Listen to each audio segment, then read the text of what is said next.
Oh my goodness. Cathie Wood just fired back at Michael Burry, and it was brutal and savage. And I gotta tell you, I've never seen Cathie like this. Her Twitter is going crazy right now. She literally held back zero punches.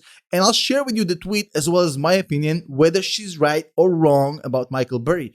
Also, China is being China again. I've warned you from this months ago.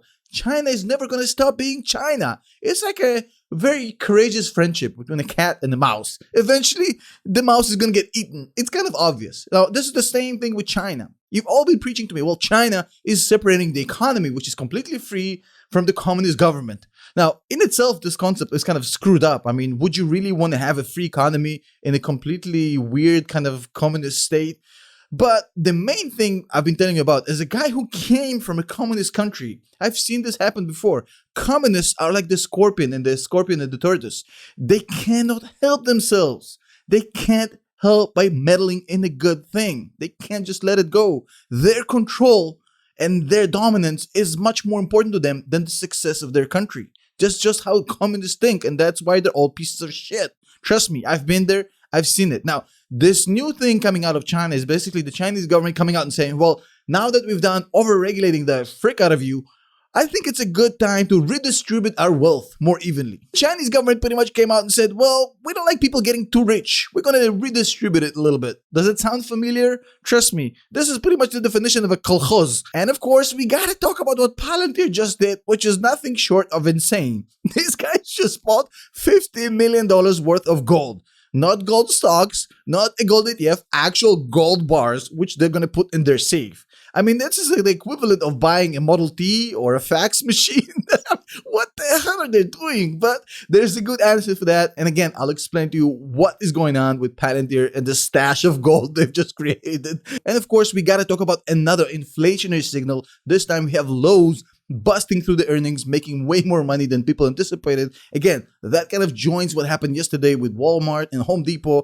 People are spending more money on retail. This is definitely another sign of inflation creeping up. And with the way mask mandates are being prolonged and people are basically rolling back the reopening, it's not a good sign. But again, creates a lot of opportunities. I'm going to talk about everything, including Palantir, including Cathie Wood, including China in this video. So buckle up. This is about to get crazy. Now, the only thing I ask of you, as you know, don't click nothing. Don't smash nothing. Don't buy nothing. There's no sponsorships. There's no courses. Just give me your attention and let's get started. So first of all, we have to talk about this Cathie Wood thing because this is insane. I'm going to show you her tweet in a second. Check this out. So what you're seeing on the screen right now is Cathie Wood's response to what happened with Michael Burry. In case you missed it, Michael Burry got a put. A put is kind of the unwanted cousin of a short.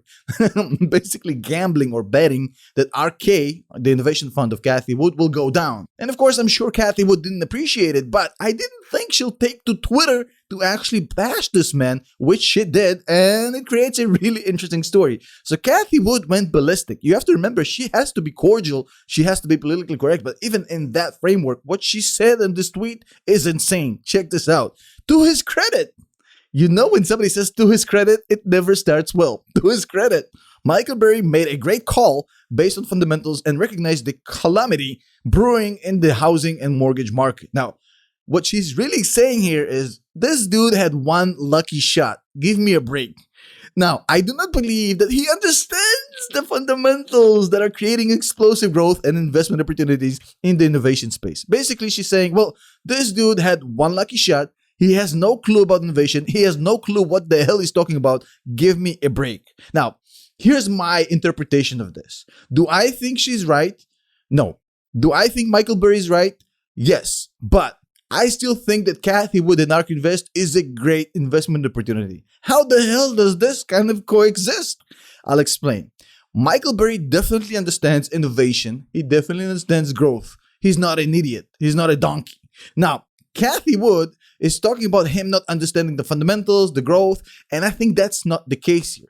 Michael Burry isn't betting that RK or entire ARK funds or the entire growth sector will not do well in the next 5 to 10 years, which is what she's banking on. He's saying that in the short to medium term, I'm going to put against this company because I think inflation is going to rise, pushing down valuation of companies that has future upside. We've talked about this a million times. When inflation goes up, Interest rates go up. DCF valuations goes down for companies that have future upside, that are not making a lot of money today, right now. This is exactly what he's betting on. He's making a technical bet against inflation, basically taking on the biggest fund that actually represents the sort of companies that will suffer inflation the most. You have to understand that Michael Burry's bet is insanely time limited. He's betting on inflation now, bringing down valuations of innovative companies. He's not betting against innovation or growth or disruptiveness.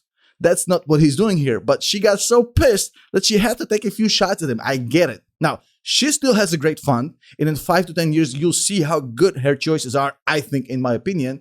But I think the dude is right. In the short term, I think inflation is creeping up, and it's definitely going to hurt in the innovation space, in the growth space. It is what it is. But if you're a high conviction investor, like Cathie Wood, like me, you just stay in it for the next 5 years. You really don't care. But when somebody insults you, like he did her, she'll take it on Twitter and give a few shots. I don't think she means it. I think she was pissed when she tweeted it. You know what they say? Nobody ever regretted a tweet he didn't tweet, or she in this case. I'm sure Cathie would, if she could, probably would have taken this tweet back. But again, it's good entertainment. It's good fun. I'm sure Michael Burry doesn't give a shit about this tweet. I'm sure she has better things to do today. She's not really obsessing about it. It's just a nice little story. But in this case, I think both of them are kind of right. Now look at this. China calls for curbs on excessive income for the wealthy to give back more to society. So who's to say what's excessive? Now, I don't appreciate seeing some dude with $1 gazillion riding on his yacht while next door somebody is rummaging through the garbage. It's not a good look.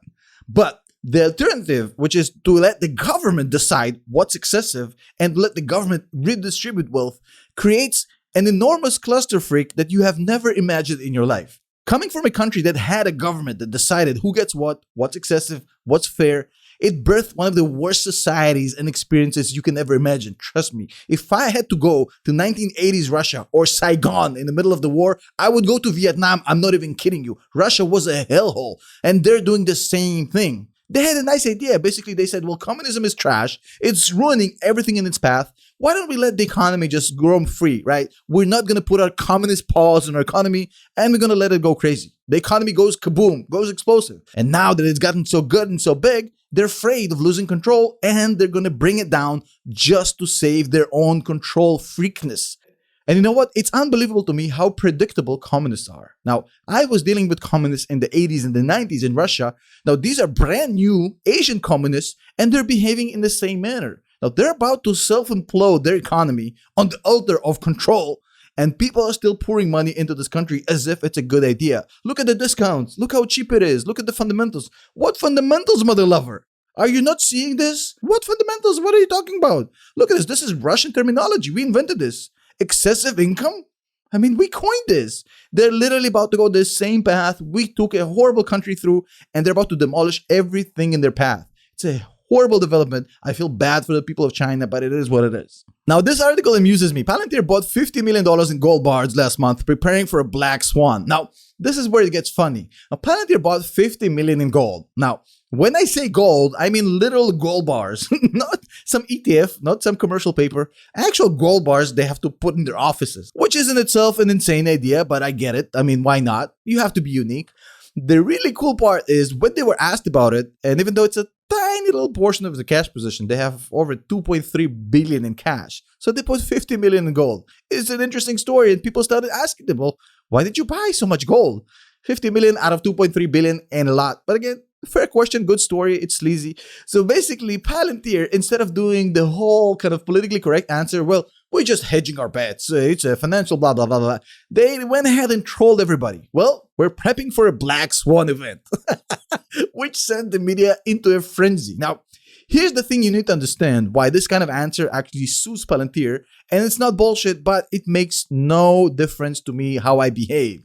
Palantir is like a divorce lawyer. If you ask a divorce lawyer, is it a good idea for me to get married? That divorce lawyer is going to come up with every single thought of why it's a bad idea to get married. Palantir's job is to prep for black swan events. That's the only thing they're engaged in. They're basically prepping for collapse, for a pandemic. I mean, they predicted COVID because of that years ago. There's a little video on their YouTube channel. So them saying, well, we're prepping for a black swan event, it's like saying, well, It's a divorce lawyer that wants me to sign a prenup. I mean, he's a divorce lawyer. I mean, it is what it is. Palantir is just being Palantir. Nothing unusual. Again, 50 million out of 2.3 billion. It's probably half a joke, half a troll, half a gold. Who knows? As always, don't smash nothing, don't click nothing, don't buy nothing. You know, this is just my opinion. It's just some guy on the internet, not a financial advisor. Might be wrong, might be inaccurate, might be the ramblings of a madman. You gotta do your own research. Don't go buying up gold bars. This is crazy. I didn't even know. Can you buy gold bars, like physical gold bars? Where did they get it? I mean, this is crazy. Anyways, if you want to join our Patreon, it's $5 per month. The link is going to be below. There's a Zoom call we have on Thursday at 7 a.m. Eastern time. If you join by then, come on, jump on the Zoom call. I think it's going to be a lot of fun. I'll see you then or see you tomorrow.